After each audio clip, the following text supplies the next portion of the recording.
And so you just want to peel the potatoes. Once you've peeled them, you want to cut them more or less in equal sizes so they cook evenly.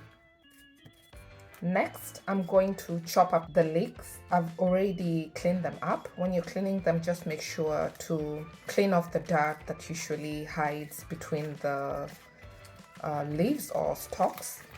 I'm just going to go with a chunky cut. Doesn't have to be too fine. Add olive oil to your soup maker.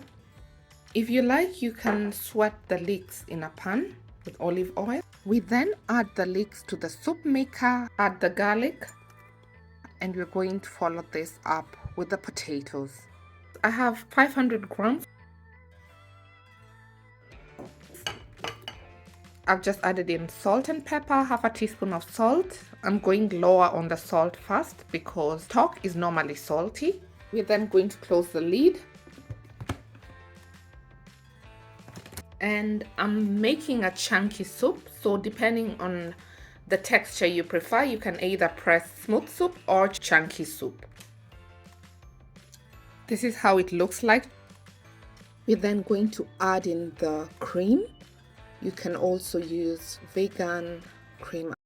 Once done, you can use the pulse function of your soup maker to blend parts of the soup while leaving the rest chunky.